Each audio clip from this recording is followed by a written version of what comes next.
Greetings. Welcome to the Steve Deace Show here live and on demand on Blaze TV, radio, and podcast. I am Steve Deace. He is Todd Erzin.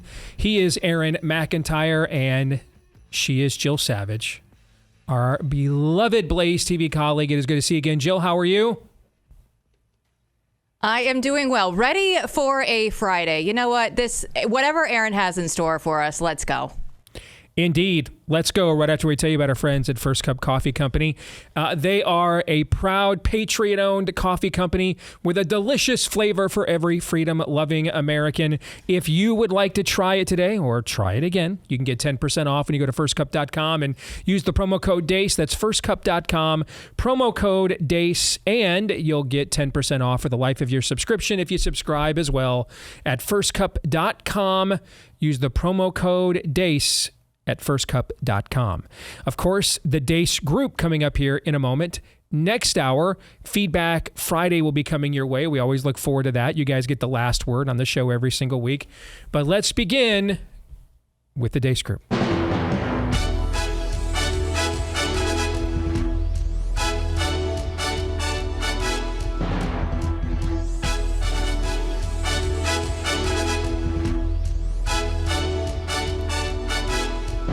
Your weekly look at the week that was begins, as it always does, with issue 1. Bleep, Lord Nefarious says. To leave, so in other words, keeping it as is, with Roe versus Wade having been overturned, and leaving it up to the states to determine if and when a woman can have an abortion? No, I wouldn't leave it to the states. You wouldn't, right? No, I would. You would say completely. It's up to the woman. My belief is we should leave it to the woman. We shouldn't have government involved. Even if it's full term. Even if it's full term. Apology? Of course not. This is never as simple as vaccine good, vaccine bad. We have data to support the fact that there are thousands of people who have had adverse effects that are not getting attention. They don't want to know, the they being the deep state, big pharma, the government, whatever boogeyman you want to fill in, because the truth is the vaccines didn't really work and there are way more side effects and more people got sick than got better as a result. Well, that's why we need all the people to come forward that have had reactions, because I'm not sure all of them have been reported. Do I think it's millions? No. Could it be thousands? Yes. But there's millions of people with long COVID. So proportionally, when you look at it in an honest, data-driven way, more people have long COVID from having COVID than had vaccine reactions. And I actually think this is one where the public health and scientific community has a lot to blame. Because at some point, they began people in the scientific community who did not do a very good job of separating fact from opinion. And I don't think the press has done enough to basically say, okay, the circus is here. You can watch the circus, but let's tell you what that means. Let's talk to people who have a real understanding of how dictatorships evolve. What year is it?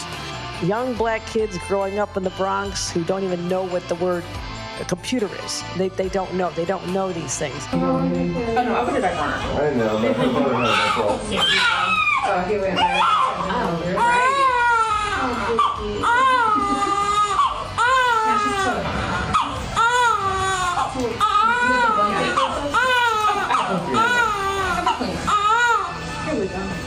The police do more bad than they do good. But you would call them if you needed help? Yes. I can't even stomach that video, I gotta tell you. That video, every thought I have would put me in a camp, okay? I want to go back to what Debbie Burks said before I throw this to you guys, okay? Debbie Burks ought to be on trial to be hung by her bedazzled scarf. Charlatan, fraud, liar, quack, evildoer, but I repeat myself, who, of course, made sure to have Thanksgiving with her family during lockdowns while you couldn't have it with yours. Here are the facts. And this is using the government's own data from the vSafe program, which showed a 7% incident of adverse event, of serious adverse event. 7% of serious adverse event. out of a sample of about 10 million people. This is the CDC's own data. So if you do the math on this, 2.1% of COVID-infected people required hospitalization. 2.1%. 7% required medical treatment for a serious adverse event. That means that you were 233% more likely to suffer from the jab. That you would need to go see a doctor for the jab than you would have to be hospitalized for COVID. That's what that means. 233% more likely you'd have to go see a doctor or be hospitalized or worse from the jab than you would for COVID. 233% more. It also means that you were 1,067% higher likely to die from the jab than, or suffer a serious adverse event from the jab than die from COVID. So 233% higher likelihood that you would have to go to see a doctor because you took the jab, then you'd have to be hospitalized for COVID. 1,067% higher likelihood that you would end up seeing a doctor for the COVID jab than dying of COVID.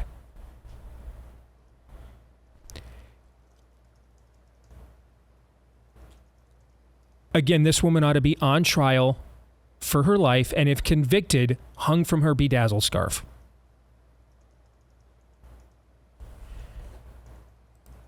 Let's get to the first question. Jill, you're up first. What was the most revolting thing you just saw other than all of it?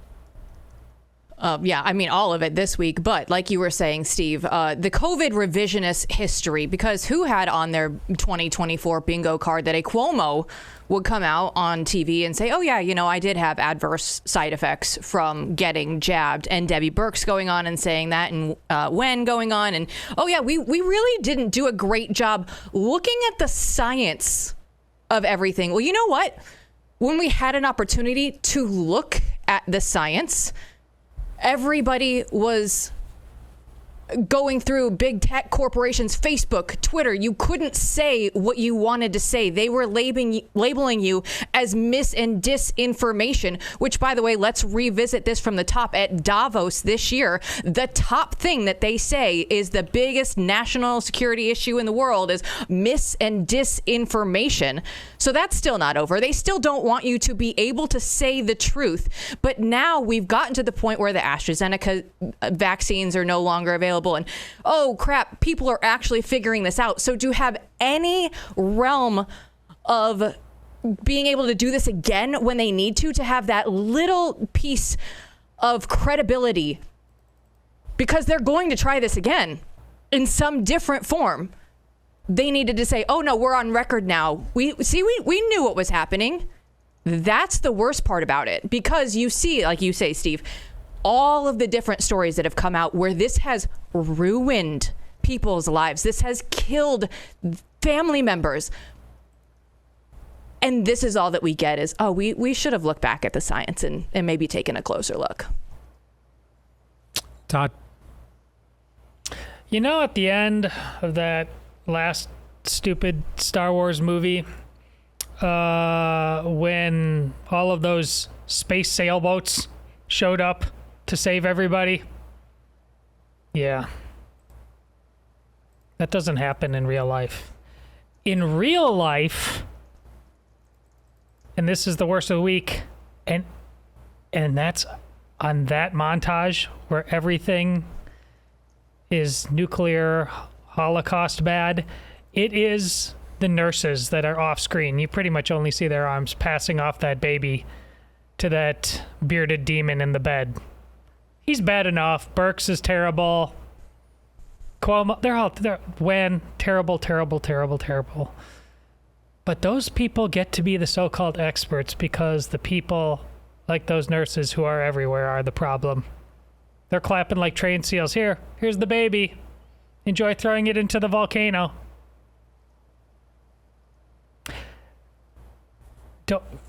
We're living in the Old Testament, folks. We deserve wrath. And have a good weekend. I'm sure you got things planned. By the way, that's not a good place for a country that was specifically founded by people living in the New Testament to be. Just a no. FYI. Just in case you're wondering, is that a good place to be? It's It means we went back, but not the right way. Okay, we didn't go back in terms of reestablishing foundations. We went against the foundations established and erased them and went in reverse. We went pagan. That's what it means. Aaron? What year is it? It's the Hillary Clinton. You guys already hit on the worst of it. It's the Hillary Clinton. This guy is a dictator. You guys need to look at 1930s more. He's a dictator. If you don't stop him, he's going to run this country like a dictator. Isn't you mean the guy that was already president and just handed his presidency over to the dictatorship? You mean that guy? Did we just stop progressing after the year 20 or regressing, or did we start regressing? Did we ever move beyond that year corporately as a country, politically, socially, maturely? Did we ever move past that moment? No. Everything in America has to be about Donald Trump one way or the other. Absolutely everything. Nothing can be discussed or debated or done outside of his purview from one direction or the other. Everything has to be. It's the fall of 2016 perpetually on loop over and over and over again. That's what it is. One other low light from the montage. At the very, very end, you remember that young woman saying the cops are basically a net negative. She went on and on and on in that little interview. But if she was in trouble, she'd call the cops to help her. That happened at a pro-Hamas orc rally in New York City. I'm not sure what that has to do with Hamas. Oh, but it has everything to do with Black Lives Matter, the squad. It has everything to do with that. They're all interconnected. It's all in the name of iconoclasm. So yes, they might as well have just started talking about climate cultism there as well. That's all related. Whatever is on the menu today to tear down the stained glass windows, to tear down what's left of the institutions, which is quite frankly not much, if anything, that's all related. They will find a way to relate that to each other, tear it down. It's the cloud pivoting of basically everything, and something else will take its place in the end. Let's get to the exit question. I think we've achieved Vanta Black right off the opening here. Yes. Agreed? Have we achieved? Well, I was listening to something last night. Oh, I was listening to an episode of Haunted Cosmos, Aaron, last night. Nice. And they dropped Vanta Black. Really? Yeah, no, this episode was like a year ago or 6 months ago. Okay, but yeah, they used the phrase too. All right, let's get to the exit question. On a scale of 1 to 10, with 1 being the odds Joe Biden is still able to put his own pants on, and 10 being the odds he sharted in his pants on camera this week. Rank this week's level of total depravity, Aaron. This is a false choice. He's not able to put his pants on. So I'm going to 5 because those are both metaphysical certitudes. Todd. 10. Jill. I'm abstaining because it's not a Lindsey Graham joke. Admit. But the sharding almost got me. When I mentioned something about a guy putting his pants on, you anticipated 10 was going to be the odds that Lindsey Graham can take a man's pants off. You thought that's where we were going to go, Jill? Is that what you thought? I mean, we were hoping. Everybody out there in the Steve Deace Show audience was hoping. I just want America to know. I have matured since the last time you were on. I've grown up. We have not. I was about to take my headphones off because I didn't know what was coming next. Because you thought maybe that's what was coming next, right? Yeah. No. I just want I want it stated for the record. It is the women in this audience who are continually lobbying for the Lindsey Graham jokes. I mean, they just are relentless. The women in my inbox are relentless, demanding more Lindsey Graham blasts. Okay? The look on Todd's face a couple of moments ago was, "Hello, darkness, my old friend." Yes, because you didn't know where I was going to go with that, right? Indeed. All right, before we get to issue 2, a word about our friends over at Patriot Mobile. Thankfully, they have been shining a light in the Vanta Black darkness, as they have been on the cutting edge of America's parallel economy for over a decade now as America's only American mobile phone provider. So if you want to stop giving money directly to people who hate you, and if you're looking for probably a superior product to boot, make the switch today to Patriot Mobile. They have an outstanding customer service team. They can help you get to wherever you want to go, whichever network you think if it's best in your area. They can help you with that. They've got multiple networks in their hub, and you can switch those anytime you want, by the way, for free if you're a member. You can keep your phone. You make the switch. You can upgrade your phone, keep your number, switch your number, so you can make it even harder for the Republican Party to spam you with a bunch of robo-texts, shaming you into giving them more money that they'll just waste. You can do all of that because they're just that good at patriotmobile.com/Steve. Make the switch today. Use the offer code Steve to get a free activation when you do at patriotmobile.com/Steve. Again, that's patriotmobile.com/Steve.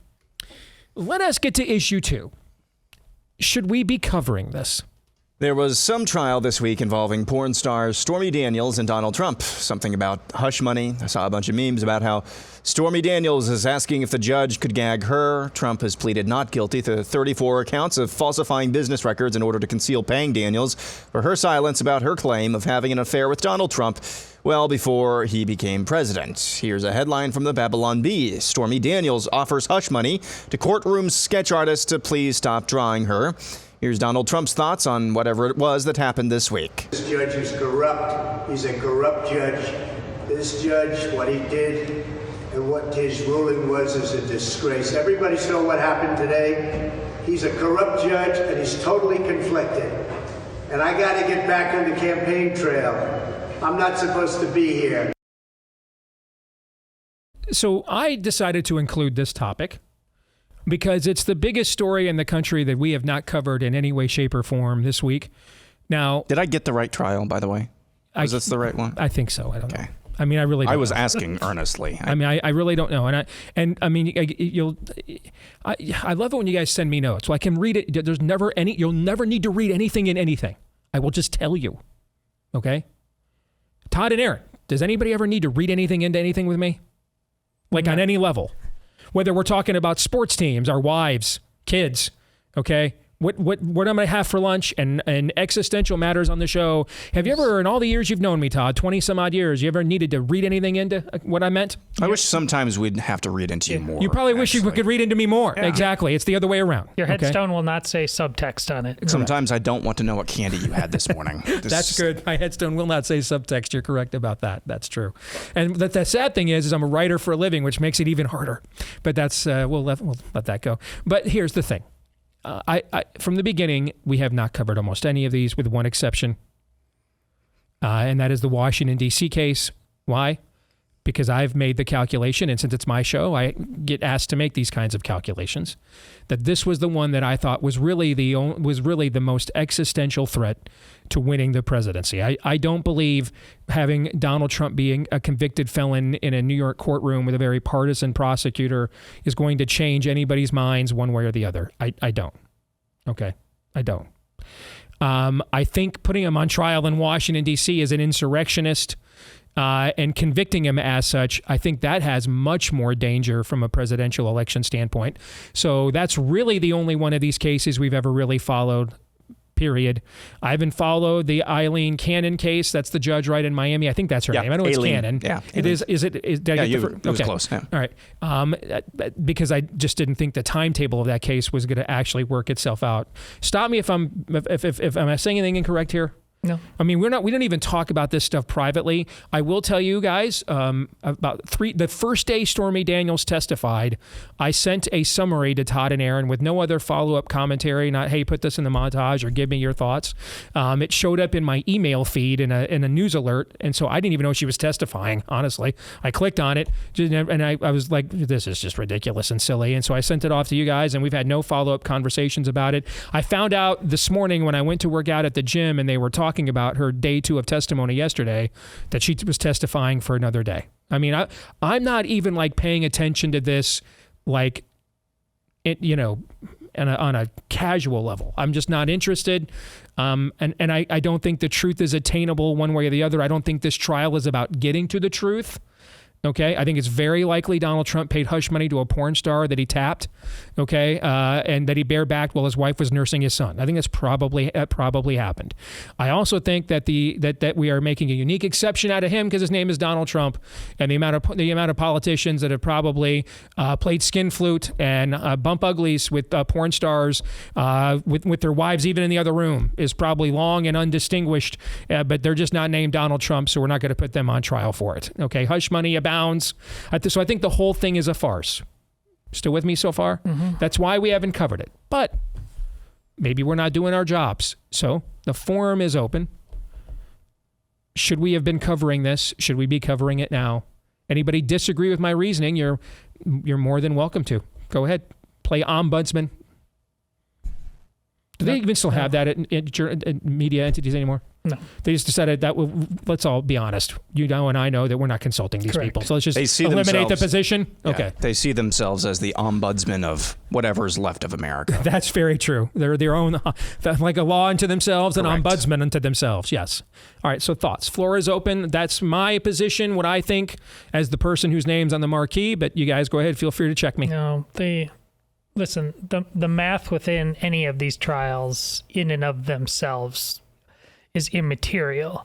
The math you need to understand is this trial and these trials collectively are all going on because on the other side of the equation is Aaron's montage.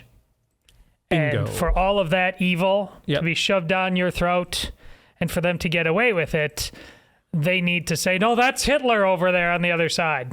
That's the math. So he wasn't Hitler in 2016. He's not Hitler now, but he needs to be Hitler so that we can pass babies off to men and correct and impose COVID on you. And quite frankly, that math is working out for those people who are perpetrated it on you because once again, you've got stuff to do. So I agree with everything you just said. And there's going to be a lot of people that are going to say, guys, that's exactly why you need to be covering it. I have considered that, but here's the problem. I also don't need to be put in a position where I am defending things that are indefensible because the math works the other way too. Now, it's a deficit situation, okay? This is the one thing. Donald Trump's sinfulness, at least until March 16th of 2020, Donald Trump's sinfulness didn't cost the American people. He didn't try to impose his sinfulness on the American people. They try to do it every day, and that's what you're pointing out. Yes. Okay? But that doesn't mean, therefore, that I am able as a believer to just absolve Donald Trump of his sinfulness and say, dude, it's totally okay when you behave blank because there were. I'm not allowed to do that either. That's why I just walk away. The whole thing is radioactive. I understand what game they are playing, but his sins are not absolved because of the credibility of his accusers. Correct. Okay? Any more, by the way, that their sins are absolved because of the credibility of whatever acting out he has done in his own personal life. That is pagan utilitarian math. I represent a kingdom not of this world. We crush that math. We don't play by that math. And that kingdom instead says to me, hey, while you're doing all this great work on the air, you're thinking about agreeing with your wife to split and leave your family. You're not a great person. You need to hold yourself accountable. That's the math I have to play. All right. And so that's why to me, it's a fallacy the other way too. All right. I'm not here to absolve Donald Trump from betraying his marriage because Alvin Bragg is actually closer to Hitler. You know, we don't say, hey, the person who accused you, who found out you're an adulterer, is a terrible person, so your adultery is forgiven. That's actually not how this works on either one of these levels. That's why. Just to answer that question up front. Aaron, your thoughts. And so you just laid out what I believe is at the very least, sufficient hermeneutic of the state of play with this particular case, or really a lot of Trump's case, but this particular one. If we articulated that on a day in and day out basis as a trial like this was going on, how big of an audience, and I'm not saying this in terms of, oh, well, does anybody care about it? How many ears can we get here? How many clicks? I'm not saying it in that type of way. I'm just saying this as more of a commentary about the type of world we live in. How many people will receive that message? How many? Probably about the size of the people who are already watching the show. Mm-hmm. Because on the one hand, there's one group of people who are going to say, you're defending an adulterer. You're defending somebody who banged a porn star and tried to pay hush money. So that goes against my worldview that way. On the other side, you're saying, well, you just hate America. This is not if you don't defend Donald Trump's God-given right to pay porn stars hush money, then you just hate America because it's unfair. Is part of that true? Yes, it's unfair. Is the other part of that true? No. But there's a very, very slim, narrow road, if you will, of people who are actually able to receive that message. And that's part of the problem here. It's as if we're beating our head against a brick wall if we try to thread that needle.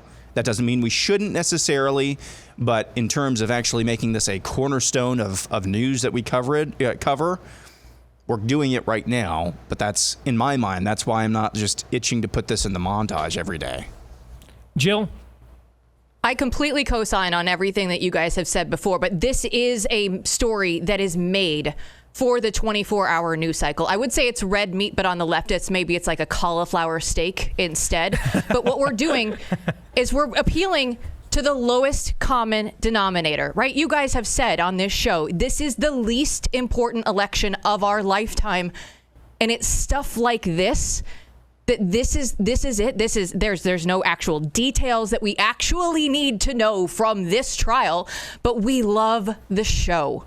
And that's what we're getting with this, right? The few details and stories that I've actually read about this is Stormy Daniels is like, at first I didn't think I was a part of the Me Too, but then I remembered it differently after watching the movie Bombshell, that Fox News movie where, Megyn Kelly and all those were in it.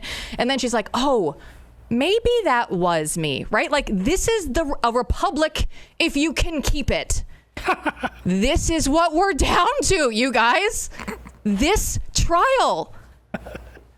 Are you kidding me? Like, the actual republic is at stake. See, I think every side of this is actually more comfortable in that courtroom. Both Trump and everybody is. I think Trump's much more comfortable going against biased prosecutors and standing in front of the media screaming witch hunt than he is having a deep dive on the existential issues facing us as a society. Okay? And I think they definitely, because of what you pointed out, Todd, they'd much rather be talking about him and his peccadillos than having to be confronted for what they have done and are currently doing to our society. Yeah. Everybody's getting out of this exactly what they want, except people like me, who are concerned about what's happening to the future of the country. Let's get to the exit question. Let's set all that aside and ask this. Do you think Alvin Bragg will manage to get at least one conviction of Trump on his 40, it's just a stupid, crazy thing to even say that out loud, 40 felony indictments, okay? But there are 40 felony indictments. Do you think he'll get a conviction on at least one of them? Yes. Aaron? Sure. Just has to go 1 for 40? Yeah. Okay, 1 for 40 in a community that voted 12% for Trump. 1 for 40. Boy, could you imagine if he can't go 1 for 40? Could you imagine what the next day is like he can't go 1 for 40? He's gonna get Cuomo. Yes, no doubt. He'll have him. We'll find out who his Me Too is in about a week. Yeah. Yep. Jill, what do you think? 1 for 40, and if they don't get that, they're going for 41. I got to tell you, now that I think about this, I am kind of enamored with what the world looks like the morning after he goes 0 for 40, if that were to happen. I am. I mean, just to watch what you just said, dude, Aaron, you're right. Whatever intern he hit on, whatever secretary he had a fling with, whoever he sent an email to at 3 a.m. he wasn't supposed to. You know what I'm saying? I mean, if Alvin Bragg goes 0 for 40 in a 88% Democrat community where the jury comes from, if he goes, there is something for something. I think I might be rooting for that, actually, just to kind of see what becomes of that. If this happens on a late Friday afternoon, do we get an emergency Steve Deace podcast on Saturday morning? We might have to. And the whole podcast are top 10 ways Alvin Bragg will be politically sleeping with the fishes in 7 to 10 business days after going 0 for 40 in a New York courtroom. All right, with a jury pool with an 88% Joe Biden vote. That would be, Todd, even you might crack a smile if that were to happen. Oh, I would. It won't happen. I don't think it'll happen. But man, I got to tell you, there would be something about that. Because I will tell you this too. I should say this too. I love it when he beats these people again and when they do this stuff to him, because I view him as a judgment against them. If you know what I'm trying to say. Like I love it when they try to do this stuff and he blows it up on them. I do. Yeah, we could take a time out from being a judgment against us for a while. Yeah. All right, we'll come up and talk about a curious commercial next.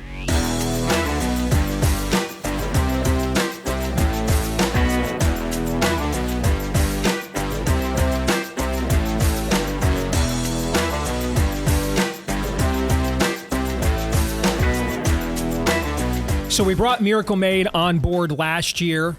We put them to the test. during one of the hottest summers we've had in recent memory here in Iowa, and they were fantastic. I've told you guys before.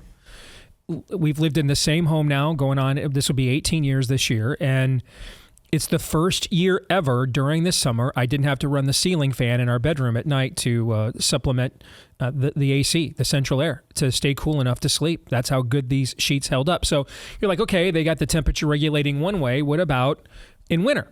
So we had one of the coldest Januaries we've had in recent memory here in Iowa as well, and they did fantastic. Now we're in that time of year where it can be 70 degrees when you go to bed at night, and then 40 degrees when you wake up, right? Okay. Again, these Miracle Made sheets passing with flying colors using silver-infused fabrics inspired by NASA. They don't just make sure, by the way, that your temperature's regulated at night. That's a big key in having a great night's sleep. But they're darn right comfy too.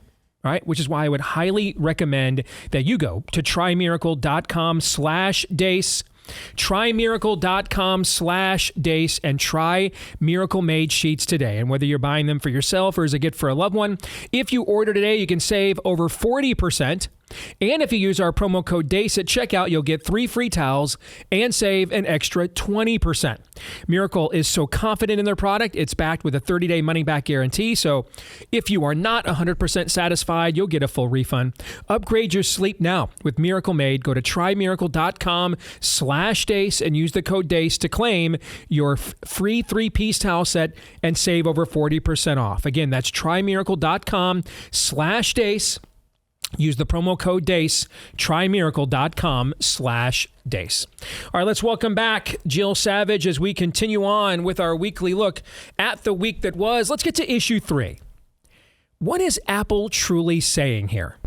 Apple had another one of their what seems like sexannual events where they showcase their newest line of various products. This one was for their line of iPad tablets.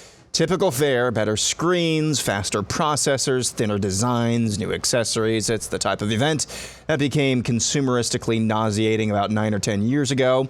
What's got a lot of people talking after this event, however, is how they chose to announce their brand new top-of-the-line iPad Pro, the thinnest device Apple has ever made.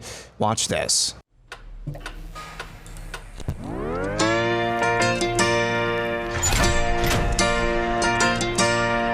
Sometimes when I'm down and all alone, all I ever need is you.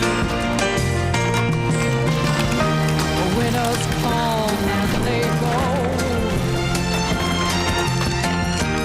and we watch the melting snow. Show us summer, fall, or spring, all the things you do.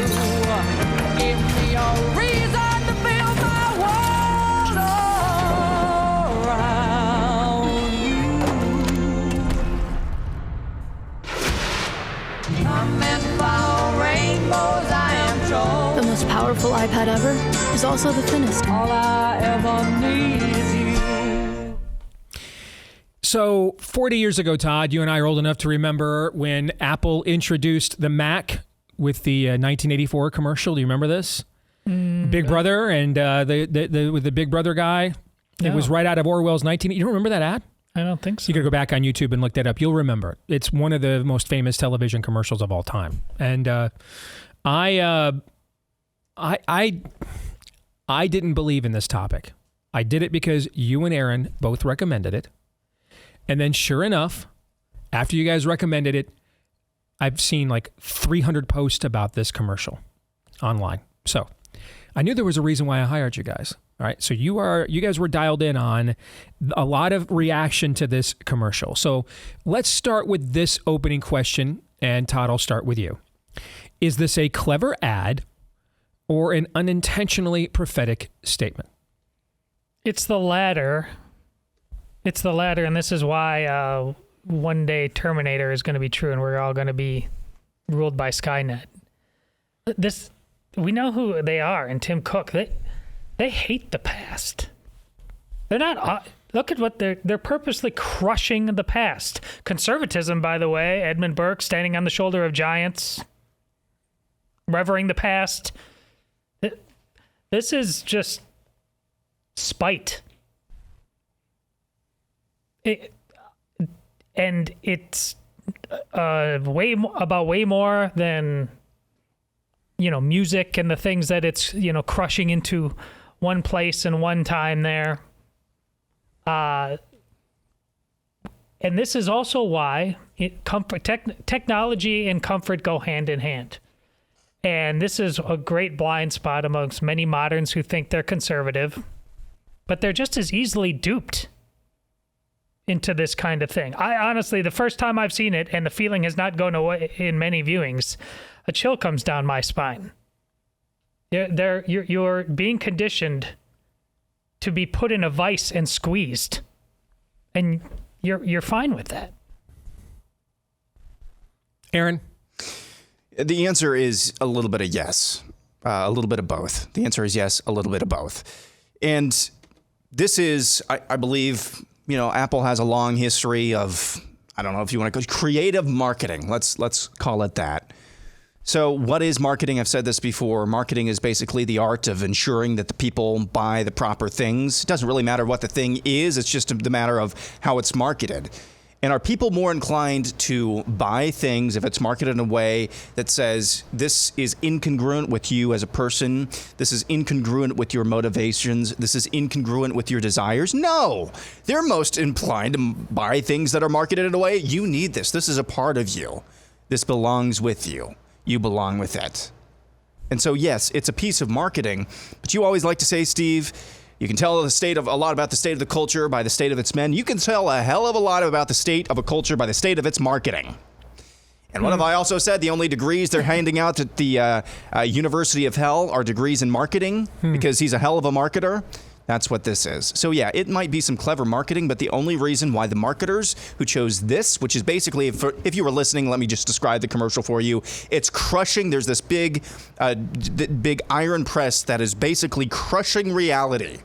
Crushing real tangible things, whether it's things you play with, games, video games, instruments, music that you play with, photography. It's crushing all of that. The poor Angry Birds. The Angry Birds. It's crushing all of that down into this little screen that you can hold in the palms of your hand. The only reason the marketers actually described or put out that message is because they believe there's a market for people who want to do away with reality or want to just have reality brought to them in the palms of their hands. So one way or another, we get to the same place that Todd just articulated. So, Jill, is it just a commercial? Are we making too much out of this? What say you?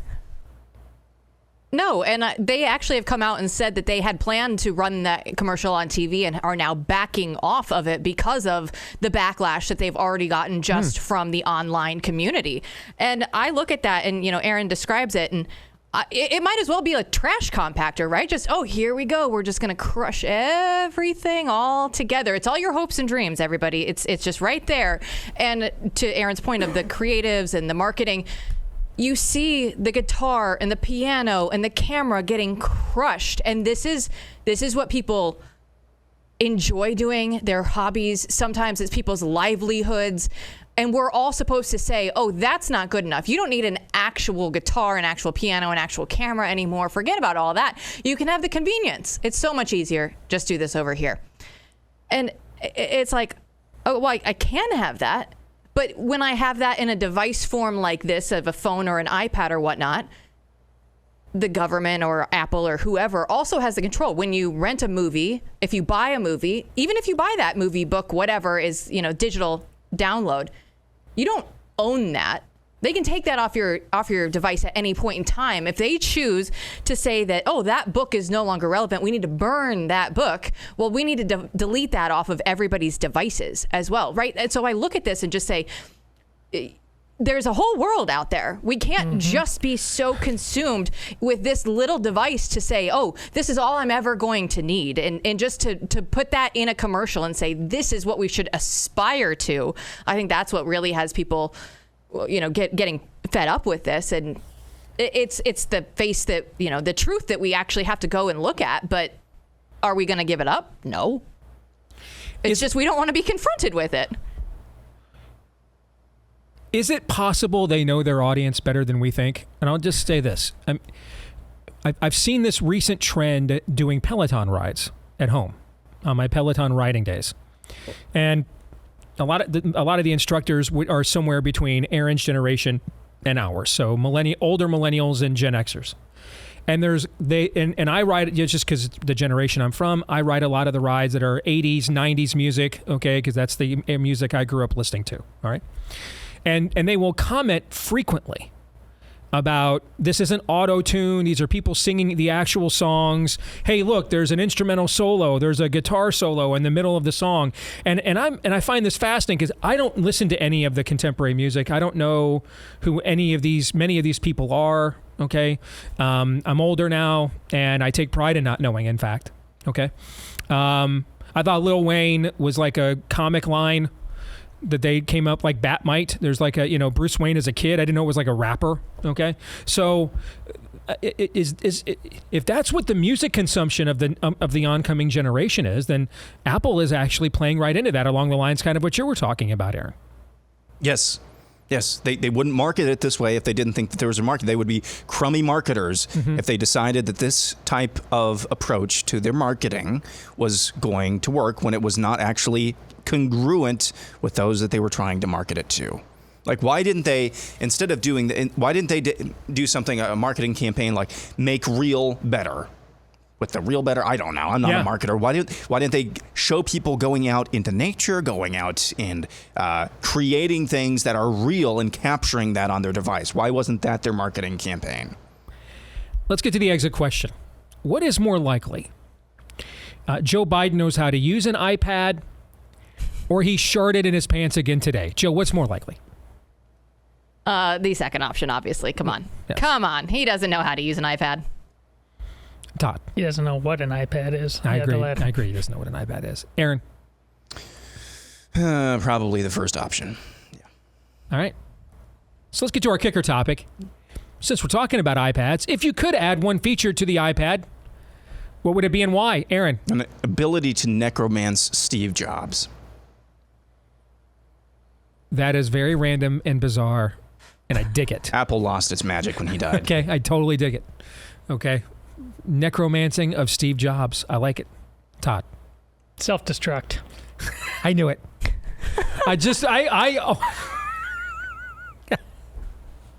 My only mistake was not going to you last, because I put this entire topic in knowing you were going to do some variation of that theme. I knew that's what you were going to do. I knew it. And I dig that too. I like it. Jill. I hate the cloud. I don't trust the overlords. Give me an SD card or USB port. That will make it better that I can put things on my phone and take things off my phone without being part of your little system. That's also when Apple lost its way. Yeah. Is the cloud. That's when it started to go downhill for me too. Is that the 21st century version of I have to read an actual book? Or the more modern version of that, I can't read on a Kindle or something. Well, I mean, I've got to have my storage be on an actual card. It can't be in the cloud somewhere where it could be hacked, right? Todd, your thoughts? Where would you like your storage, on an SD card or in the cloud? Todd, what are you thinking? Well, I know what Skynet wants on the cloud, so that's you lose, Jill. It's all true. It's not a joke. You don't think they could hack the cards? I don't know if it's not attached. Didn't you see Battlestar Galactica, the reboot? This is why he would not connect, and they survived, Steve. You know what? I'm Adama. I'm going to save civilization. No instant replay. I think you beat me in an argument, Todd. Yeah. I mean, and especially the good Battlestar Galactica reference, because it's one of my favorite shows, and you used that against me. It's a real cheap shot, and that was well played. Good job. That was You're well welcome. done. You're welcome. Yeah. All right, let's get to the predictions this week. Jill, you get to go first. Go ahead. Well, I looked at a story headline in Bloomberg, and they said that people that take Ozempic are actually that were trying to get pregnant are now actually able to get pregnant. My prediction is if that continues to be true, that will be off the market faster than you know what, because there's no way that they rolled out an entire jab marketing plan just to have Ozempic come in, wipe it away. That would be something if that turned out to be true. That would be something for sure. By the way, which beings are getting pregnant, Jill? Can you clarify that for us? All the men. No, just kidding. All right. Aaron, yes, your prediction. Humanity's October surprise will be the Santee revealing themselves to humanity. That's the only explanation for why things have been going off the rails seemingly since 2016. Oh, for those of you that don't know, and it may not be many of you because it's the #1 show so far this year on Netflix, that is a three-body problem reference. All right, so the Santee are the invading aliens who are, 400 years away of space travel, correct? All right, but we have to prepare for them now? Yes. Edgy sci-fi humor is always the best humor. Yes, that's very well done. I like that, Aaron. Todd, your prediction this week? Led by adult males, EA Sports College Football will have the greatest week of video game sales in history. That game may save. Could that game save Joe Biden's reelection? I mean, a single-handed economic boom just from the return of that game alone. Steve, it is possible. You know what would be better than going to Todd's house and playing lightsabers out on his front lawn? You and I buy the game. We play each other online and create Todd as in the highs. You bring your PS5 in here sometime when I get it around 9 o'clock, and we're just playing college football. But we played Todd. We created Todd as a character. We created him as a player. Yeah. Yeah. Can you have lightsabers like in the background then? Yes. Yes. While the game's loading, because we're completely ADHD and impatient, while the game is in load mode, we get up and fight lightsabers to kill the time. You know that GIF, that cartoon dog in the burning kitchen who says, "This is fine"? That's me right now. My prediction is the Supreme Court vote in the Trump immunity case is going to be 6-3. I have no idea which way it will go, but I think the vote will be 6-3. I think that it'll come down to what I think Kavanaugh and Roberts will vote together. In which direction they'll vote, I don't know, but I think it'll be 6-3. Jill, thank you very much. Always good to see you. You too. Have a good one, guys. All right, you bet. Thank you. I knew it. I knew if I put that question in there about iPad feature, I knew you were going to do that. And that's the whole reason I did it. And you did not disappoint, man. All right, when we come back, Feedback Friday, and including a note, we got a dude who's down, all right? And we got to pick him back up. So we're going to try to do that when we come back. Stay tuned.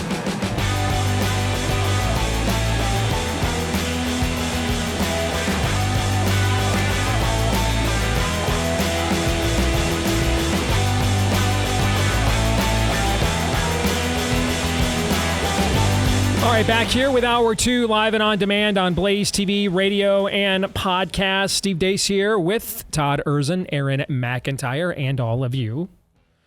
And you can let us know what you think about what we think via the stevedeace.com inbox. Just email us, steve@stevedeace.com. That's DEACE. Like us on Facebook, MeWe, and Gab. You can follow me at Steve Deace Show on Twitter, Getter, Instagram, and TikTok.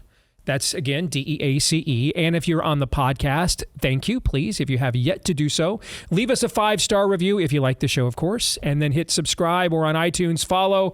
And that way, every time we do a new episode, it will show up in your feed every single time. This portion of the show, as we get Feedback Friday underway, brought to you by a new partner here on the show, and I'm really excited about this product. I've been using it daily since we got it. It's just fantastic, man. It's called Balance of Nature. And here's the point, really. It's hard. First of all, have you noticed the stuff that's all processed and terrible for you is really, right now, not much is affordable. Let's just say cheaper than, Whole Foods and produce that are the best of foods and best for you. That's not a coincidence.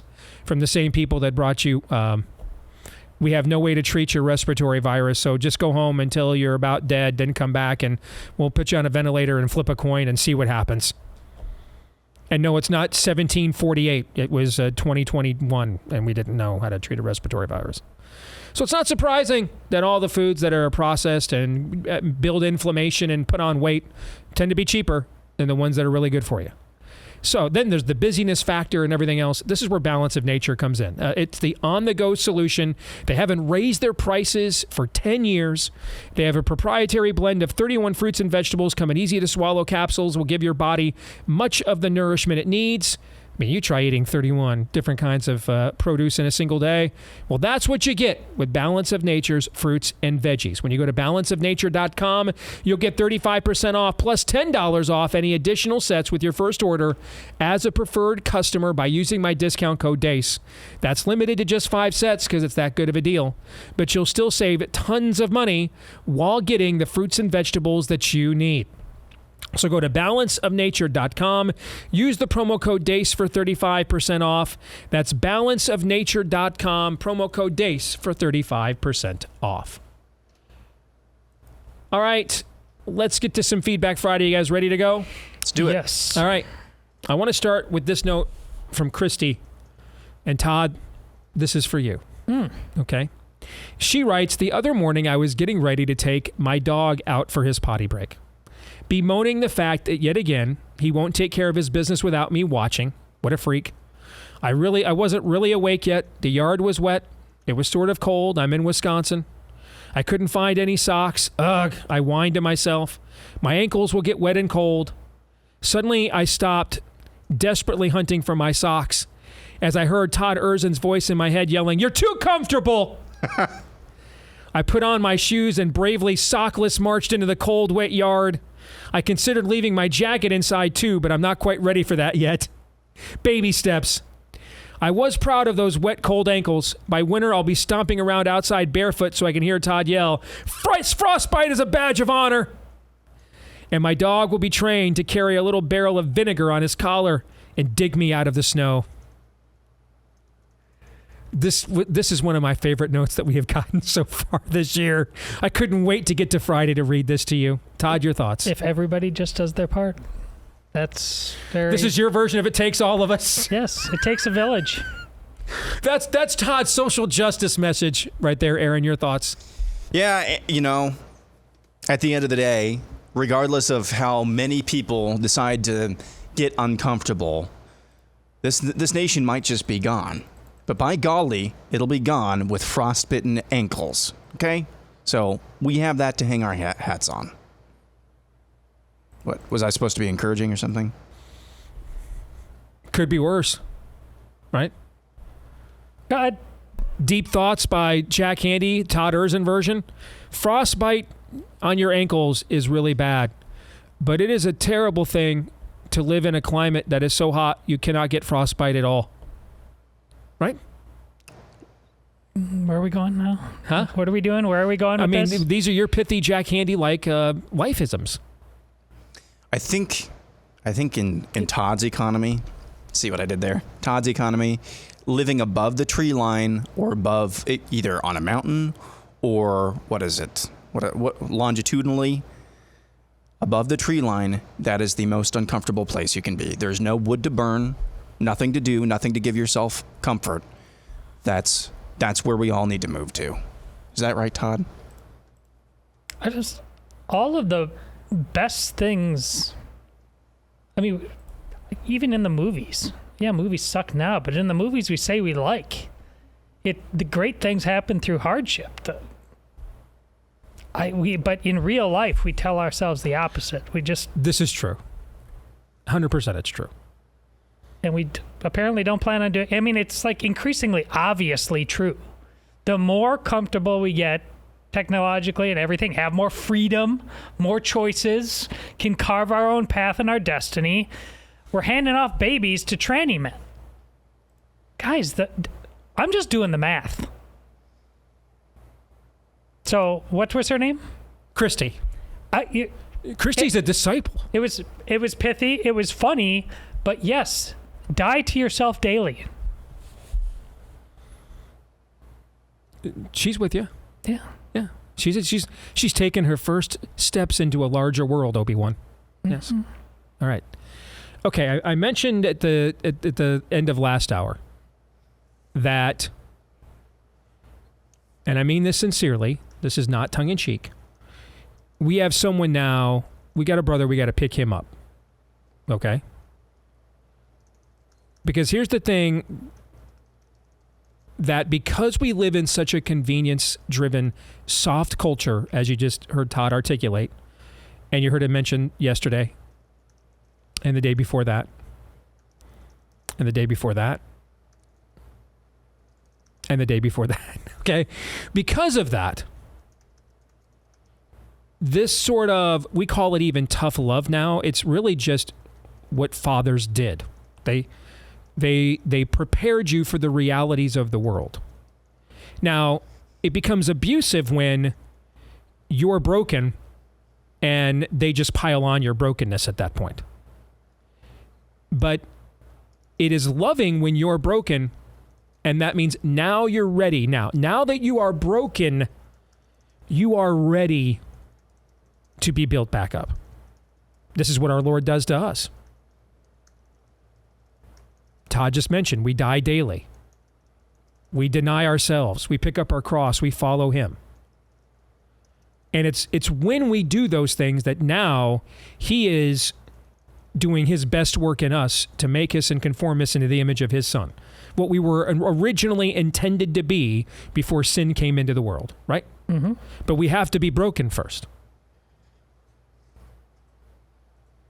I'm not here doing this today if I'm not broken face down on a concrete floor in Kansas City, Missouri at Kemper Arena, sobbing because I finally was forced to come to grips with all my excuse-making, pathetics, all my sin. That's how I got to the place I'm at now. It started there. And I'm not a completed portrait. None of us are. But I trust that he who has begun a good work in me is faithful to complete it until the day it is finished.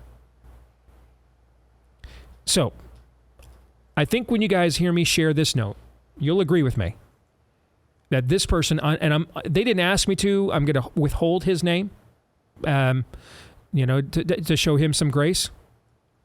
Because he mentioned some very specific things, and you throw a name in there and it might be a little too easy to connect some dots, all right?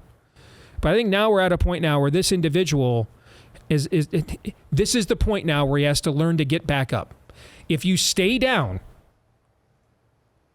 once you admit these things about yourself, if you stay down, you're not pious. You're not humble.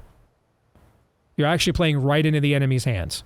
What he doesn't want you to do is get back up. But let me share the note first, okay? Steve, when you and Todd talk about the people being the problem and how numb we are, how we have numbed ourselves on our comforts, I am that person. I call myself Catholic, and I've even sponsored my fiancée this past Easter for initiation. But I've been a poor steward example to bring her more into the faith.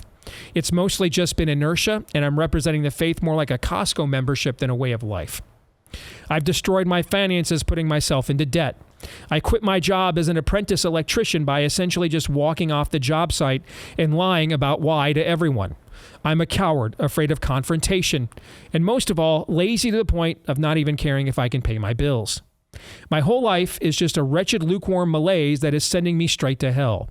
I know Jesus is right there for the taking, but I've just treated him like a methadone clinic, cleaning out my system so I can enjoy the next round of porn and fast food. Even listening to your show, I've even turned that into a numbing agent. Anything to keep me from fully facing God. So I'm going to withhold his name. So, brother, let me, and I want to say this to any other men in this situation, women too, but specifically to the men.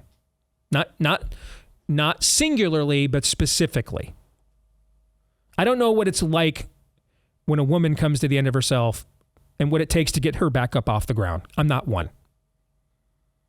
But I do know about men. Even you. I don't know your name. Why? Because all men are the same.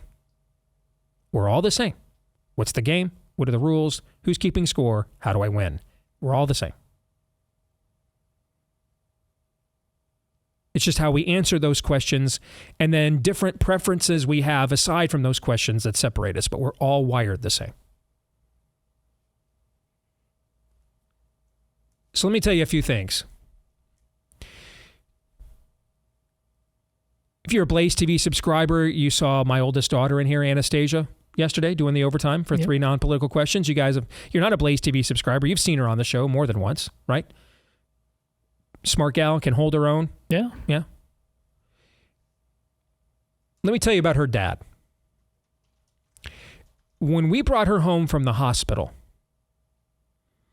we lived in a pretty rundown 2-bedroom apartment, living, I mean, whatever is beyond paycheck to paycheck, we were living it. I mean, there was one pay period Amy and I had, I think it was like $43 left after we paid our bills. And for the next 2 weeks, never ate so much mac and cheese and top ramen in my entire life.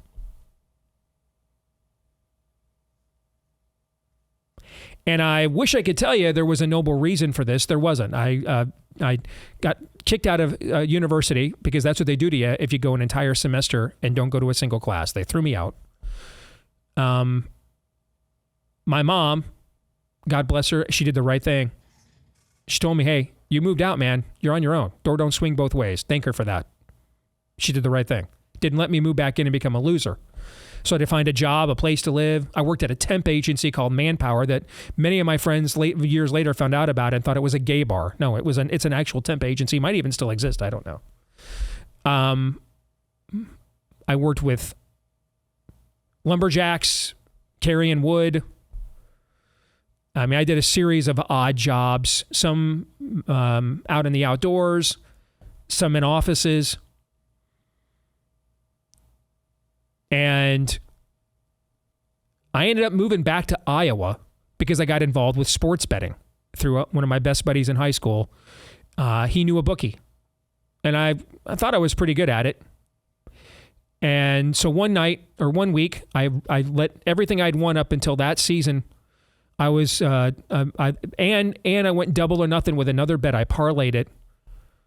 I did a double bet on the 1994 Oklahoma-Texas game. To this day, I can't remember who won. I just was on the wrong side. The other side won.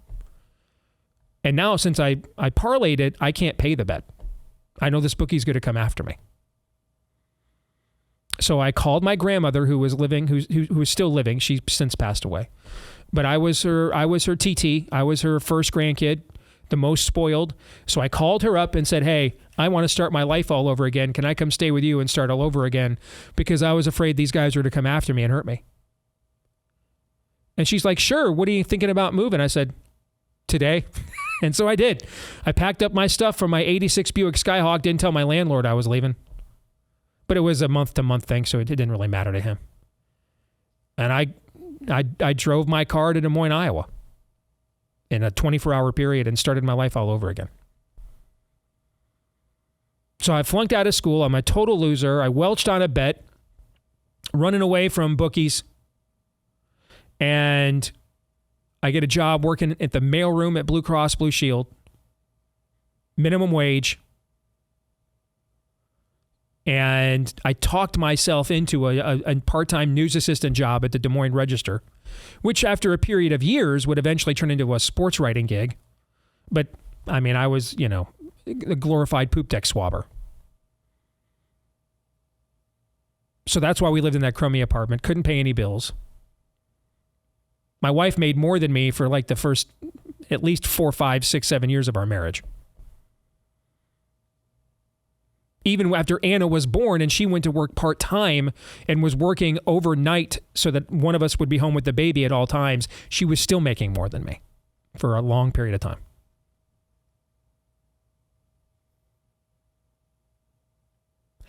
That crummy apartment, that second bedroom before Anna was born, was kind of my den. My computer was in there. My PlayStation was in there.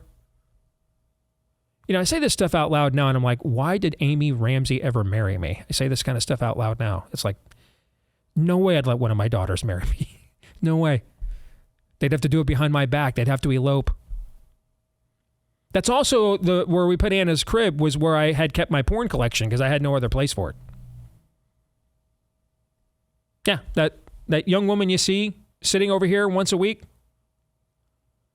who looks like she's pretty close to being ready to sit in the seat I'm in, that's what she was brought home into. She was brought home into that.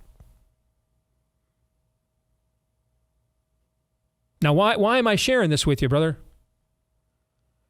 Because you think you are at your lowest point right now. To quote Luke Skywalker, everything you just said is exactly wrong. My friend, And it just goes to show how much we are deceived in this world east of Eden. You are the closest you've ever been to the best point in your life right now. Why? Because you are really close to where I was on the concrete floor of Kemper Arena 21 years ago. Real close. You're nearly at the end of yourself. You're almost there.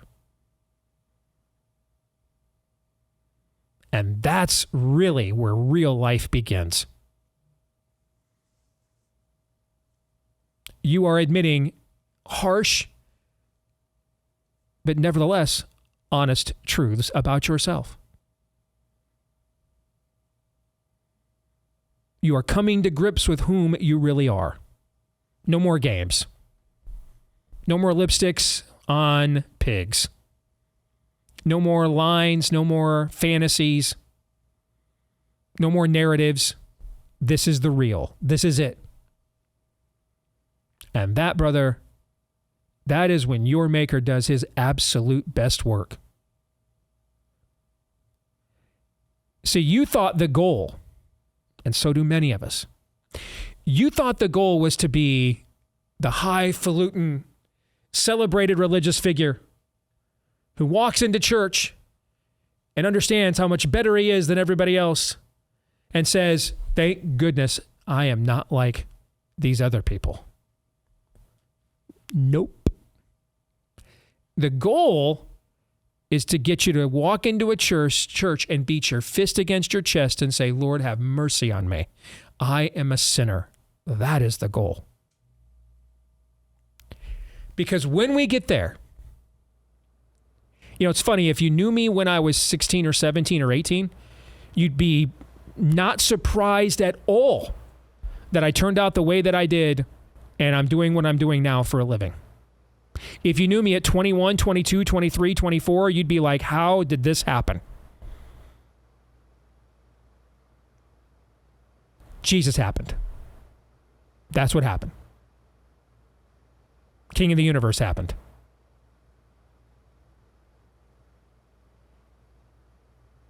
This is as real and raw as you can get. You're right, brother. You're a loser. You're correct. And don't let anybody tell you any differently. You suck at this. Correct. You cannot do this on your own. You will fail. Correct. But I'm here to tell you right now that you are in much better shape admitting this than a lot of people that you know in your peer group who appear from the outside to be doing better financially, perhaps, but have never had this kind of come to Jesus moment about their own hearts.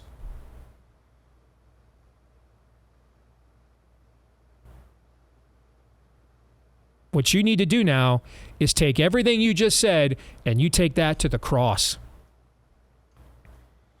Do not stay down.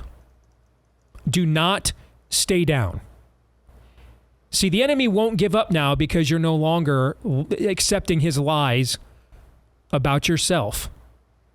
Instead, what he's going to tell you now is, you know what? You are that bad. You are that terrible. You are a loser. God could never love you. God could never save you. God could never change you. There's no hope for you. Stay down. Stay down. Stay right where you are. Self-medicate more.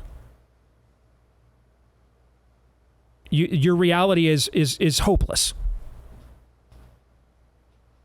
Circle the drain faster, harder. All lies. Similar to the same lies you listen to make the choices to turn you into the wretch you are right now by your own admission. See, in our marriage, we almost bought the lie that we'd be better off apart. It's the opposite. We were going to be better off being closer than we ever were before. Everything the enemy tells you is wrong. 180 degrees opposite. You think because you are a loser, and you are, you think because you are a loser that means God cannot use you. No, you have it backwards. It's because you are admitting you are a loser that God now can get through. This is not the end of your rope. It's the beginning of your race, brother. This is where the race begins now. When you come to the end of your rope, do not put the rope around your own neck. Take it off of your neck. Take the rope off your neck, brother. And throw it into the fire. This is not the time to stay down. This won't be showing humility. This is the time to get up. Wipe those tears out of your eyes, the snot out of your nose, and stand up and accept the grace of God. You're not doing anything good for anybody, beginning with your Lord, by staying down on the ground. Because you're not down there in worship. You're down there in loathing and self-pity. Jesus went to the cross despising the shame, the writer of Hebrews says. What a fascinating verse that I've always been fascinated with that verse. What did that mean, scorning or despising the shame? Well, here's what it means. The last verse in the Bible before sin enters the world says, and they were naked in the garden and they had no shame. Jesus despises the shame. Why? Because it's a byproduct of what sin does to us. On one hand, it is constructive in keeping us away from maybe doing things that we would like to do that are terrible because it would bring us shame. But on the other hand, if we take it the other way, we will then use it to hide from God the way Adam and Eve did. Imagine how much different human history would have been if Adam jumps out and says, you know what, man? Holy cow, you gave me one thing to do, and first lap around the track, I totally blew it. I am sorry. Can you forgive me? That's not what he did, though, Todd. Is that what he did? No. No, he said, you did this. It was the woman you gave me. I'm a victim here. There are no victims in the kingdom of God. Only victors. Victimology is the worldly language. Even if things have been done even if you're listening to this, you're like, I'm a victim. Someone did something terrible to me. The goal of the kingdom of God is for you not to stay in that victim status, but to emerge from that tragedy a victor, a testimony of God's grace and redemption, that he puts you back together again, not to just stay broken, but to be made whole. So, my friend, I am greatly encouraged by your note, and I know you don't see it yet, but if you take my advice, the advice that other men gave to me when I was in your situation, and it felt unnatural. Why? Because I'm a sinner in the natural. But out of respect for them and faith in God, I reacted the way they counseled. And 20 years later now, I have a testimony that speaks to that. And the story's not written, and I can still make mistakes and can still try to be disqualified from my race. But you're not disqualified for being tempted to be disqualified. You're disqualified for being disqualified. This is not the end for you. It is actually just beginning. But first, you must get up, pick up your mat, and rise and walk. Gentlemen, do you have any thoughts? Amen. I know that story, obviously. I've heard it multiple times. It never fails to be moving. It's not a Steve Deace story. And that's why it's so important that Steve's sharing with you. It's a God story. He's the hero.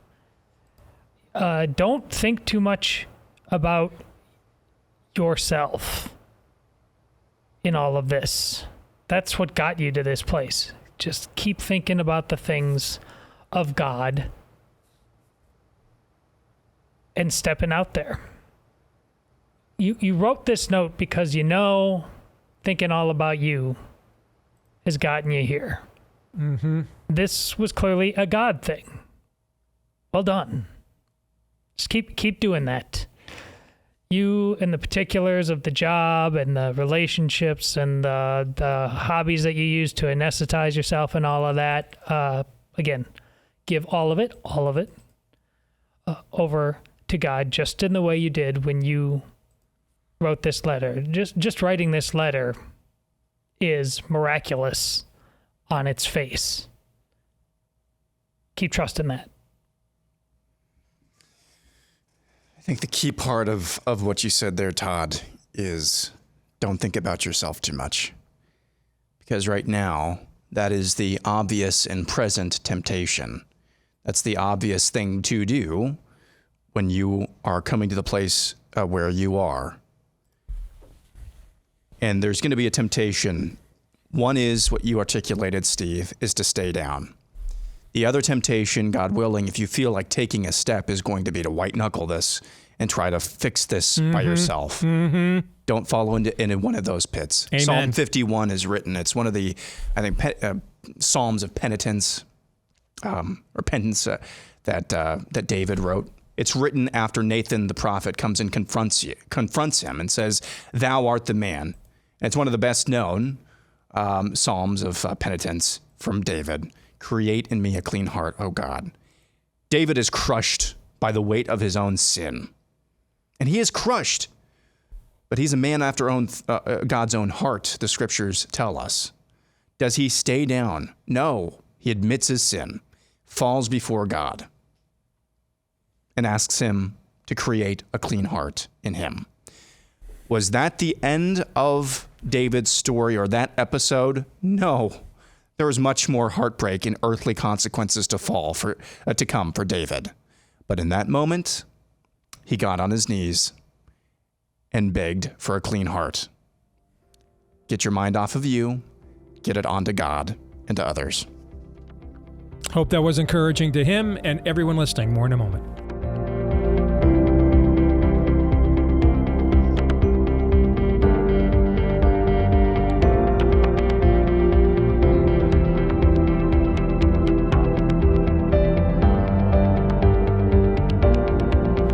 So have you watched Aaron's Bleep Lord Nefarious Says about an hour and a half ago?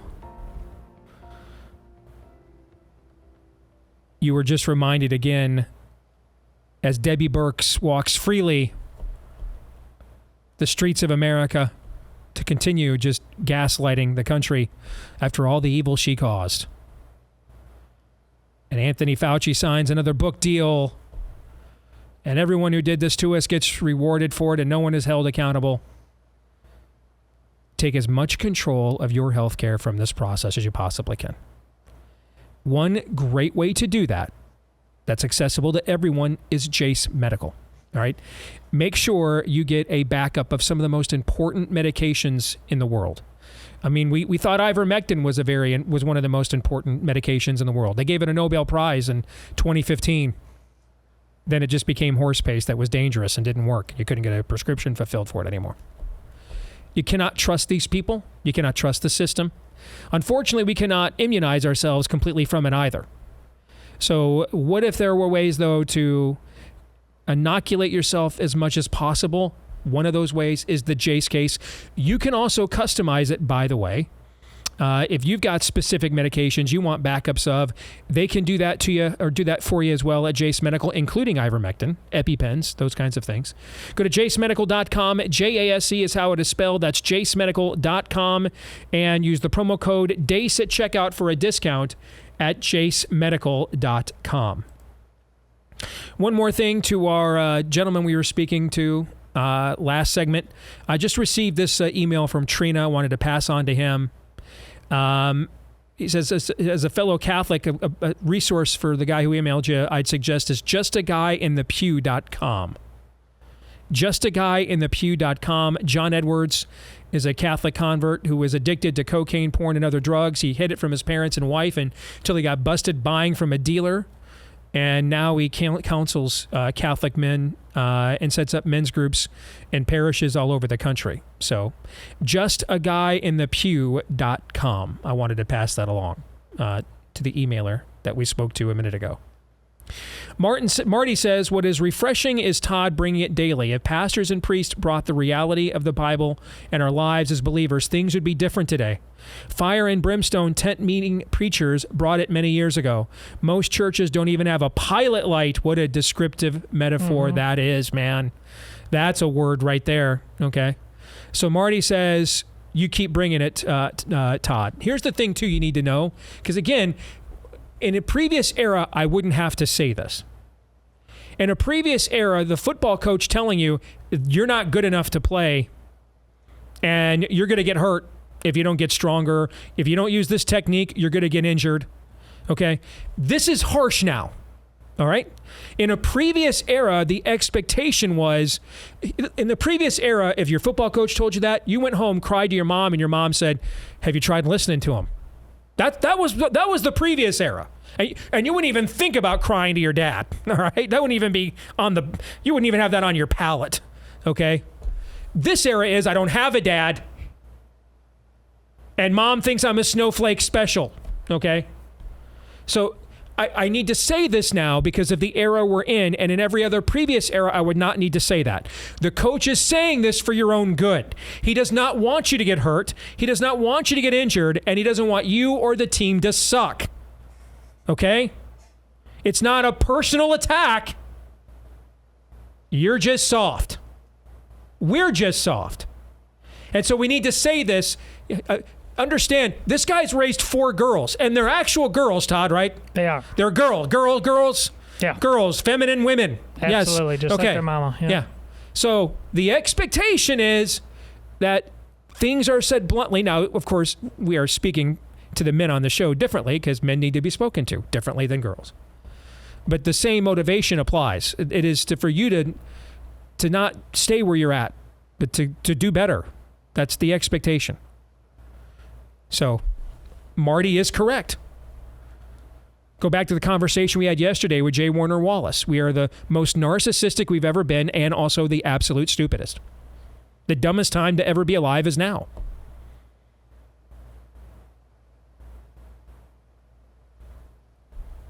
Why? We're soft. And being soft creates arrogance. It's the other way around. It does not create humility. It's arrogance. I know better. No, you don't. You don't. None of us do. So that is very well said, Marty. Sarah Bolden says, the reason why the ladies like the Lindsey Graham jokes, odd segue. Okay. Says the reason why the ladies like the Lindsey Graham jokes is because he is the archetype of what men have too often become in this generation. Taking on the authority that belongs to a senator while never taking on the headship of a husband and a father. We're talking he's the ultimate beta male masquerading as a man. So by all means, keep the jokes coming. I hadn't thought about that because I'm not a girl. But I wonder if she's right. We've inadvertently tapped into something primal here. Thoughts? I think she is. I think he's a schemer. He has plans. Mm-hmm. Yeah. So I'm glad that there's some radar out there that still senses that and throws it under the bus accordingly. That's encouraging. He also has a little bit of a lisp too, so I don't know if that's natural or otherwise. So it could just be that it's accurate. The Lindsey Graham descriptions are accurate. Could just be that too. Mm-hmm. Gary writes, I get the feeling that if Biden won, you might feel... Stop.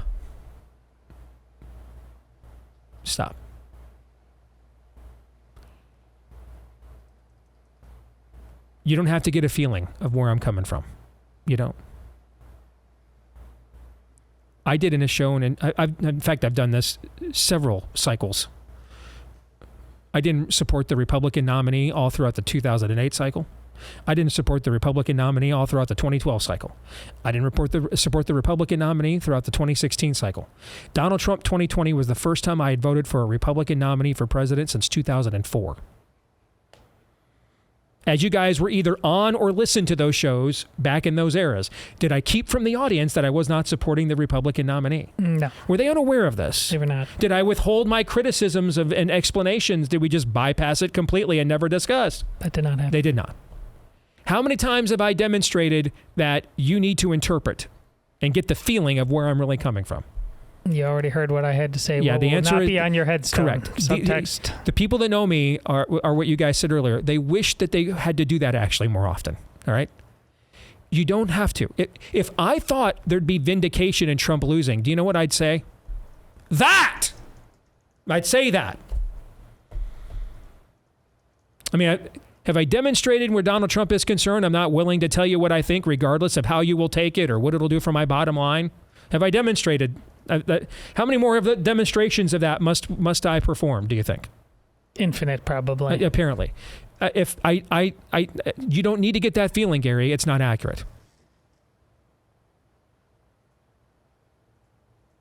In fact, I don't think if Trump loses, we are going to learn any lessons, actually. In fact, I was just telling you guys this yesterday. Yes. We were talking about this privately. See, in 2012, I thought Romney losing, we would learn lessons. We've learned none. I don't think there's any lessons to be learned. We're in a cursed generation.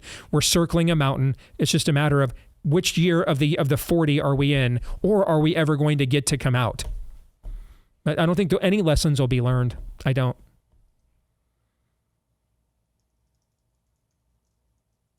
And I think if Trump wins, I think he'll bring some terrible people into the White House, and they'll come up with some kind of crisis again that'll get him to pucker and hand over all of the power you gave him. And I think if he loses, we'll probably get into some stupid wars that'll kill people we shouldn't be in. The economy will continue to tank, and good people will go to prison just because of wrongthink.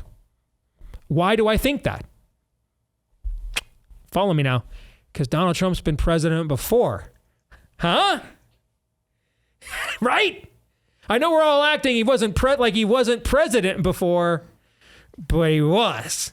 Guys, he was president, right? That happened. And what happened? He kept us out of stupid wars. The economy was good. And for the most part, the federal government was no longer trying to terrorize Christians. Correct?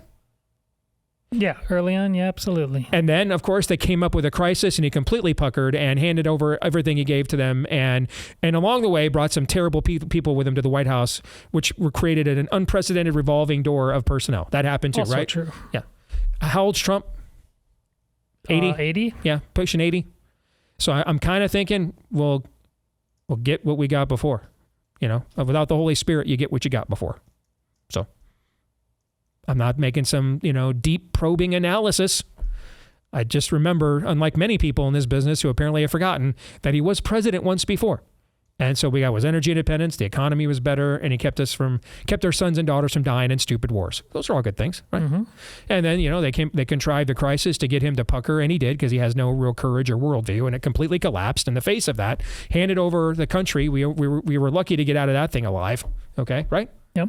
And along the process, we got introduced to more members of the Trump family we ever cared to know, who were actually running the situation and not him. And one of them even got Mike Lee to create an entitlement. Correct? Correct. Those things all happened, right? Yes. So guess what I think will happen if he's president again? Some of the same. Yeah, pretty much the same things is what I think will happen. I'm not Nostradamus peering in to the cauldron. Okay, I just lived from 2017 to 2020, so I think we'll likely just have that happen again, because that's what he did before. I think many of those things are better than what we have before. And I think several of those things are pretty much what we have now. So you do you, whatever you think. There's no feeling. I won't feel vindicated. I'm not doing a fist pump. I don't think any lessons will be learned. I think we'll just contrive new grifts later. I'm actually beyond, but I'm beyond believing anything hopeful can possibly happen at this point. I'm beyond that. That's actually why I really have articulated before. I think it's important for him to win. It's not because I am hopeful of what he will do. It's because I am very fearful and knowledgeable of what they will do.